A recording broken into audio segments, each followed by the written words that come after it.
Duduk tasyahud awal. Tasyahud awal zuhur, asar, maghrib, isya. Imam lupa duduk tasyahud, langsung dia berdiri. Allahu Akbar. Kita sebagai makmum masih duduk tasyahud awal. Apakah kita ikut imam berdiri atau tetap duduk? Ikut imam. Diingatkan dia, Allahu Akbar. Diingatkan dia, Subhanallah. Rupanya dia ini supir Medan. Tak peduli dia, tetap aja dia berdiri. Habis itu pas di rakaat terakhir baru dia ingat, dia sujud sahwi. Sebelum salam sujud dia, Allahu Akbar, subhana man la yanamu wa la yashu. Kalau tak ingat bacaan itu, subhana rabbiyal a'la wa bihamdi. Duduk antara dua sujud, sujud lagi, subhana man la yanamu wa la yashu. Duduk baru salam. Kalau dia pun tak ingat juga, kita yang menjadi makmum ikut sama dia. Ju'ilal imamu liyutamma bihi, dalilnya. Imam itu diangkat untuk diikuti. Kalau setelah salam baru dia ingat, Assalamualaikum warahmatullahi, Assalamualaikum warahmatullahi. Pak Imam, Bapak tadi ada yang lupa. Maka setelah salam itu dia sujud. Kita pun ikut. Allahu Akbar. Allahu Akbar. Bisa saja lupa. Nabi pernah lupa? Pernah. Kok bisa lupa? Lupanya Nabi itu pun wahyu untuk mengajarkan umat Islam bagaimana kau kalau terlupa. Bukan berarti Nabi lupa. Kalau Nabi lupa hilanglah wahyu. Mana mungkin Nabi lupa? Wahyu dikirimkan Allah supaya dia bisa mengajarkan umat ini bagaimana kalau terlupa. Apakah kita ikut imam atau tetap duduk? Apakah imam jika diingatkan kembali duduk tasyahud awal? Ya kalau dia ingat, tapi kalau dia sudah sempat berdiri, pokak pula dia. Itu maka imam ini diangkat imam muda, fresh, fit and proper test. Qatar, negara Qatar, penduduknya 3 juta. Yang penduduk asli 400.000. Penduduk Qatar 3 juta. Penduduk asli 400.000. Yang 2.600.000 pendatang dari mulai India, Pakistan, Bangladesh, Eropa, negara Arab sekitar. Termasuklah imam-imam masjidnya, 60 orang imam di Qatar dari Indonesia, penghafal Quran. Berapa gajinya Pak Ustadz? Nggak enak lah kita nanya berapa gaji imam. Cuman dia sendiri ngomong, gaji kami di sini Pak Ustadz ya 3 kali gaji imam Istiqlal lah kata dia. Nggak tahu saya entah berapa, saya sedang pula ngurus-ngurus gaji orang. Ya kan itu. Kenapa imam itu bisa dijaga kualitasnya? Karena digaji. Jadi kalau negara ini mau menjaga kualitas imam di Indonesia, angkat gaji. Nggak bisa lah Pak Ustaz. Apa pula nggak bisa? Makan siang aja bisa. Masa imam nggak bisa? Oh, diangkat imam. Sekarang kenapa ada imam yang bisa di masjid sesuka hati dia? Sesuka hati dia. Ya kata dia, tanahnya tanah aku, masjid aku. Aku mau jadi imam, apa masalah lo, kata dia. Siapa yang bisa menggantikan dia? Ini tanah hatu aku, jadi aku yang jadi imam. Inilah kesempatan aku jadi imam. Di rumah pun aku takut sama biniku, kata dia. Di sinilah aku jadi imam, kata dia. Gak bisa. Kalau di Malaysia sajadah itu 2, sajadah depan, sajadah belakang. Sajadah belakang nih siapa di situ? Itulah dia imam. Yang depan nih imam negeri, yang belakang nih imam swasta, EJK. Digaji oleh negara. Jadi kita kalau mau memperbaiki kualitas, Pekanbaru sudah mulai mencoba. Maka namanya ada imam masjid paripurna yang diangkat oleh Pemko. Itu sejak dari Pak Herman Abdullah, dilanjutkan oleh Cupidau, Pak Firdaus. imam-imam di kecamatan, tapi satu masjid satu kecamatan. Setelah terakhir setelah satu kelurahan, itu pun beberapa imam datang ke saya, tolong ceramahkan Pak Ustaz. Apa? Saya bilang 6 bulan belum cair. Saya jawab, nantilah.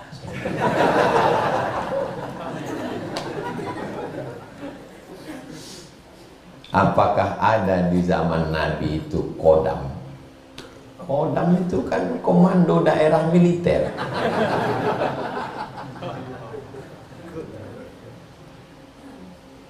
Itulah pentingnya belajar bahasa Arab. Dari kata khadam, al-khadam, orangnya khodim, pelayan.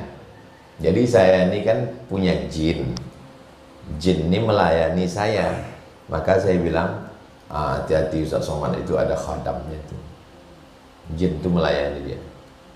Tolong bawakan aku ke Baghdad. Datang jin itu bawa sajadah. Nama jin itu Alauddin. Alauddin. Karena payah orang nyebut Alauddin, Aladin. Disapu di dalam ceret, disapu ceret itu. Keluar dia, berikan aku 3 permintaan. Kebetulan ini nyasar bertiga. Kata yang satu nih, antarkan aku ke Amerika. Yang satu lagi, antarkan aku ke Jerman. Tanya orang ketiga, kamu permintaan ketiga? Balikkan kedua temanku lagi. Balik lagi. Kok balik? Memang kawan celako.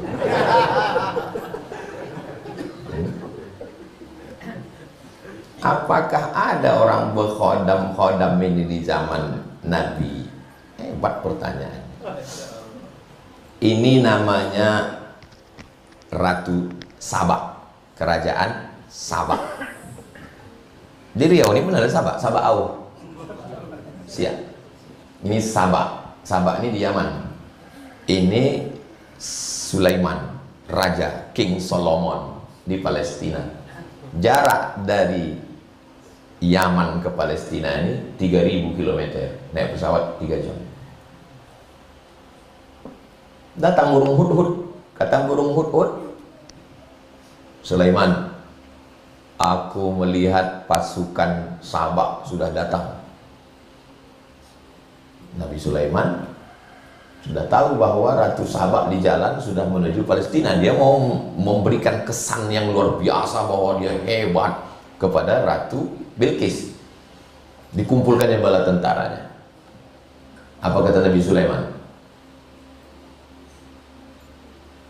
Ya ayyuhal mala'u ayyukum ya'tini bi'arsyiha qabla an ya'tuni muslimin. Wahai pasukan tentaraku, siapa yang bisa membawa kursi Balqis sebelum dia sampai, kursinya udah sampai duluan. Supaya ketika dia sampai dia terkejut. Wow, amazing gitu dia. Siapa yang bisa bawa? Dikumpulkan. Wa qala ifritum minal jin. Berkatalah jin ifrit. Ini menunjukkan bahwa jin ifrit menjadi khadam, pelayan Sulaiman. Wa qala ifritum minal jin, berkata jin ifrit, apa kata dia? Ana atika bihi, aku bisa membawa kursi Balqis dari Yaman ke Palestina qabla an taquma min maqamik, sebelum kau tegak dari tempat dudukmu. Sebelum Sulaiman tegak, bisa kursi itu datang. Datang satu lagi. Wa qala alladhi indahu ilmun minal kitab, datang seorang laki-laki yang punya ilmu dari kitab. Apa kata dia? Ana atika bi, aku bisa membawakan kursi Balqis dari Yaman ke Palestina. Kata Sulaiman, berapa lama? Qabla an yartadda ilaika tarfuk, sebelum mata kau berkedip. Mana yang lebih cepat? Jin ifrit atau manusia? Sebelum mata Nabi Sulaiman berkedip itu sampai. 3000 tahun yang lalu jin sudah kalah. Sekarang ada orang yang mau berkawan sama jin. Siapa nama laki-laki itu? Asif namanya. Pakai shot, Asif. Sampai ke Jawa Barat, Asep.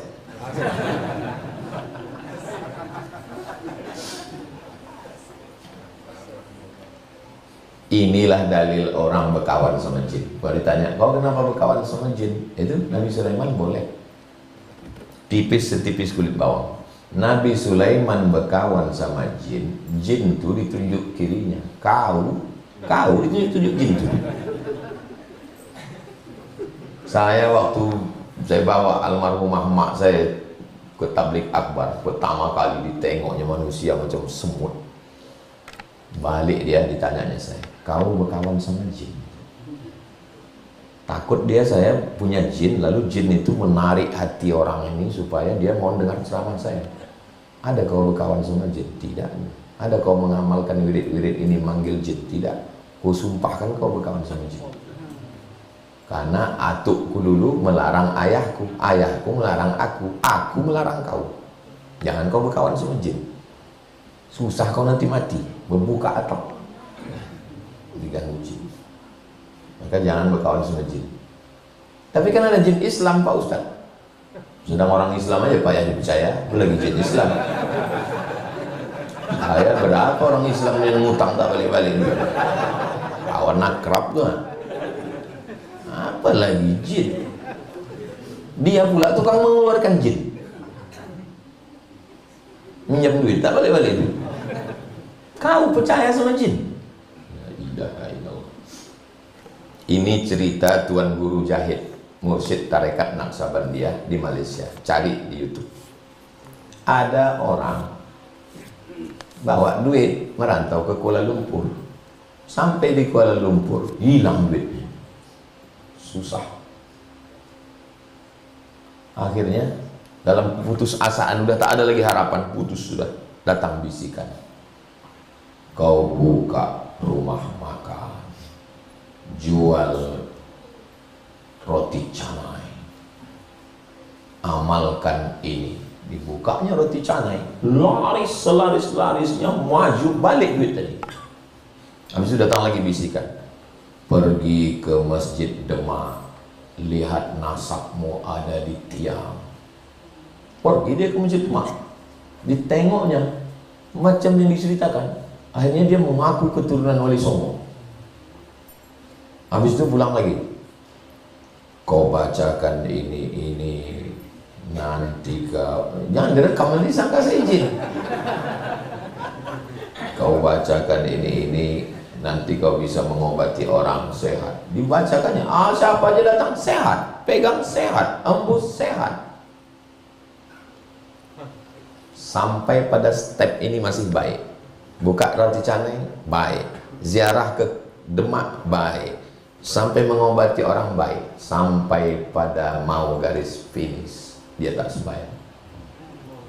Ditanya sama Tuan Guru Jahid, kenapa kau tak sembahyang? Karena kalau aku mengobati orang, pahalanya 5. Kalau aku sembahyang 1. Nampak kerja setan? Itu namanya SOS, standar operasional setan. Jangan mau berkawan, walaupun dia datang sedang berzikir itu. La ilaha illallah, la ilaha illallah. Datang dia, aku mau jadi khadam. Gimana cara mengusirnya Pak Ustaz? Baca ta'awuz, hembus ke sebelah kiri. Tapi waktu saya berzikir Pak Ustaz, ada yang berbisik sebelah kanan. Apa kata dia? Sudah ngopi belum? Nah itu kawan. Datang orang ke rumah saya menunjukkan gambar, Ustadz, di atas kulkas saya, di atas TV rumah, tiba-tiba datang emas sebesar ini. Coba tengok gambarnya, emas batangan segini panjang. Tak kau pegang? Enggak. Berapa hari? 2 hari saya biarkan Pak Ustadz. Habis itu hilang. Habis itu ada kunci segini panjang, emas juga. Kunci apa ini? Inilah kunci berangkas kotak besi yang ada di Istana Siak yang dekat tangga yang tak terbuka. Di situ ada petak emas katanya Pak Ustaz. Tak kau buka? Tidak. Ada ayah atuk-atukmu dulu yang dukun. Ada Pak Ustaz. Atuk-atuk kan. Itulah jinnya datang ke kamu. Orang setengah mati mencari jin nih. Sampai puasa tak makan, tak minum, ke gunung, ke gua. Mau nyari jin. Jadi sekarang dia datang ke kau, saya bilang. Kenapa kau tak mau? Aku takut musyrik Pak Ustaz. Sebetulnya itu tamparan ke saya, sedang menampar saya. Andai dia datang ke saya, jin itu. Apa saya syahadat kan dia? Aku mu'alaf kan dia. Allah sedang menegur saya, Abdul Somad, kau yang ngasih ceramah-ceramah tauhid kau itu belum ada apa-apanya dengan jamaah. Dia tak ada, tapi tauhidnya kuat. Takut aku anakku makan haram Pak Ustaz, takut aku hatiku musyrik Pak Ustaz. Ada manusia zaman sekarang, sengaja Allah menunjukkan ke saya. Apakah ada dalilnya seorang imam setelah selesai salam terus berzikir menghadap jamaah? Nabi selesai sholat menghadap ke jamaah.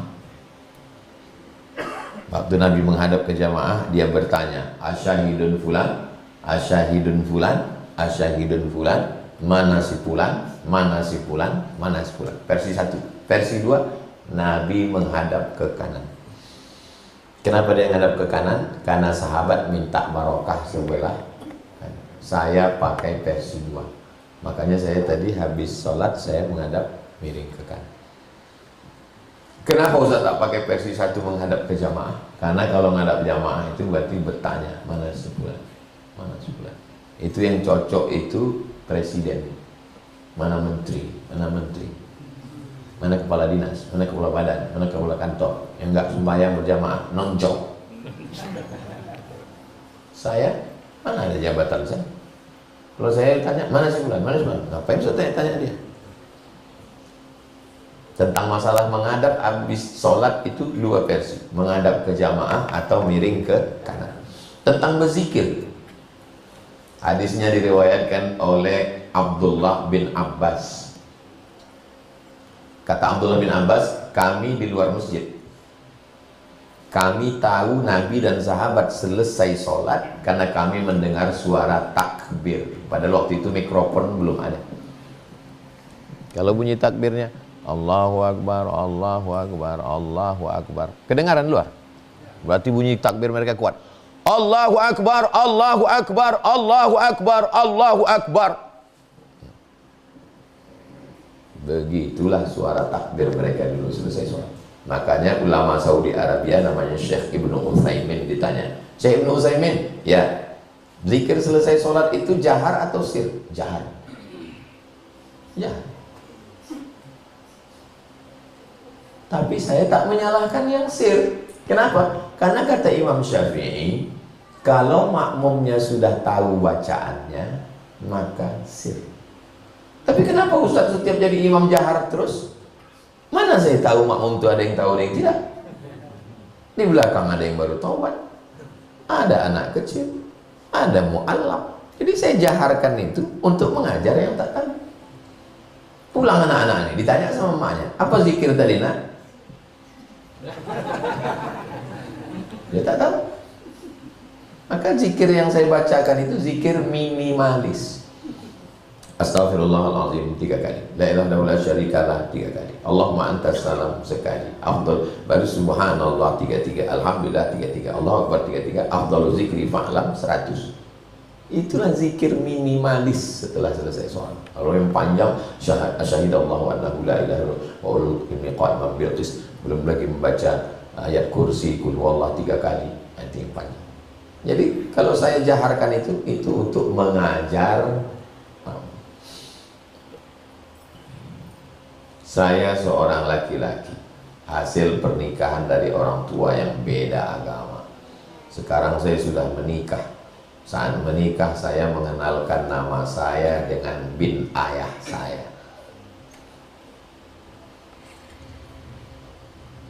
Sahabat Nabi dulu yang ayahnya tak Islam, pakai bin ayahnya atau bin orang lain? Pakai bin ayah. Jangan karena ayah tak Islam lalu kita pakai bin siapa? Tidak boleh. Tetap nama bin ayah. Siapapun nama ayah kita tetap nama bin ayah walaupun dia tak Islam. Apakah pernikahan saya seorang laki-laki tidak sah? Sah. Aku nikahkan engkau Fulan bin bapak Fulan tak Islam, nikahnya sah. Yang tidak sah itu kalau anak ini perempuan, ayah dia tak Islam, datang ayahnya menikahkan, lalu tak sah, karena syarat wali mesti muslim. Jadi bagi kami yang ayah kami tak Islam, walinya siapa? Fasultan waliyun man la waliyalaha. Walinya adalah sultan. Wali sultan itu maksudnya wali hakim, Pak Kua. Gimana ceritanya Pak Kua bisa jadi sultan? Kok bisa Pak Kua jadi sultan? Sultan Delhi, Sultan Langkat, Sultan Aceh, Sultan Asahan, Sultan Siak, Sultan Pelalawan, Sultan menyerahkan kekuasaan kepada Presiden Soekarno. Tapi tidak semua setuju bahwa Presiden Soekarno ini sultan. Maka berkumpullah ulama di Bogor. Berdirilah seorang ulama dari Aceh, namanya Syekh Muhammad Mudawadi. Syekh Mudawadi. Kata dia, Presiden Soekarno ini adalah ulil amri ad-daruri bisyaukah. Mari, dia adalah ulil amri ad-daruri, dalam keadaan darurat, bisyaukah, yang punya kekuasaan.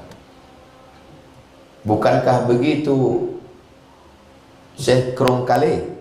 Satu lagi ada di situ, dari Aceh juga. Kata Syekh Krongkale, ya. Maka diangkatlah Presiden Soekarno sebagai ulil amri. Ulil amri mengangkat perwakilan di provinsi, Kanwil Kemenak.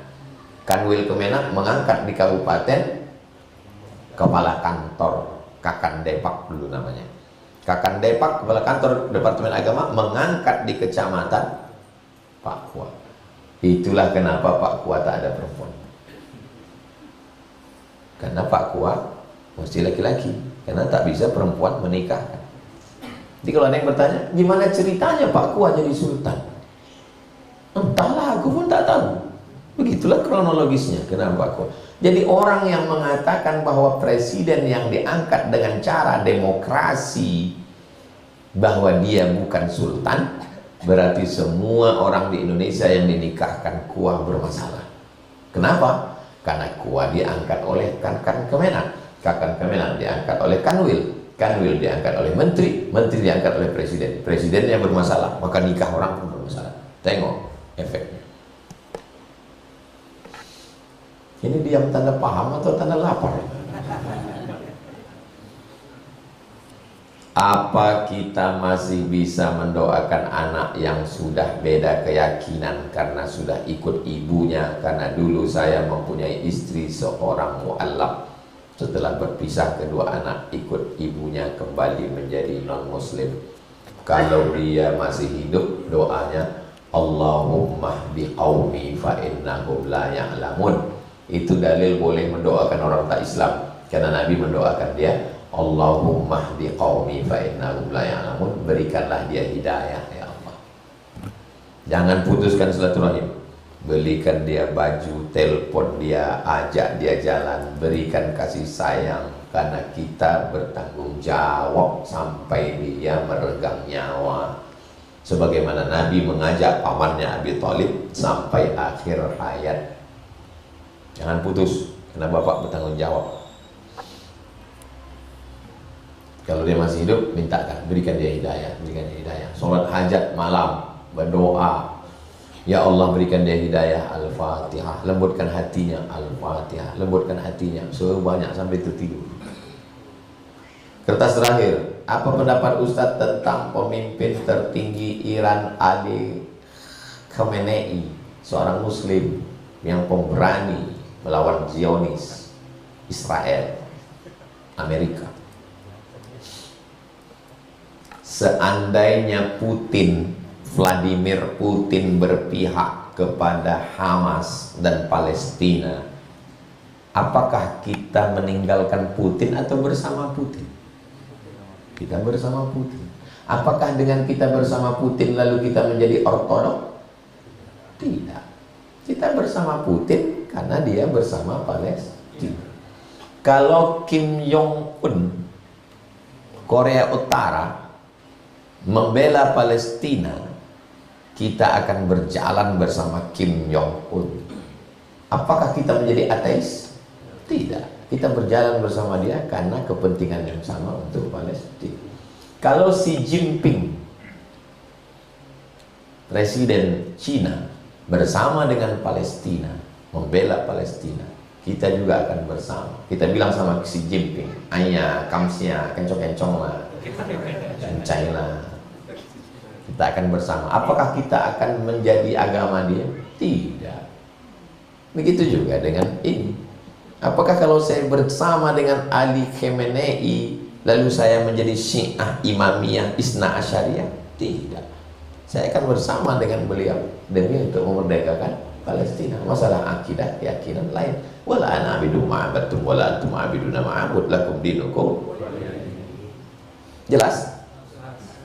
Kalau Donald Bebek tiba-tiba dapat hidayah dan dia berjalan bersama Palestina, ya kita bersama Donald Trump.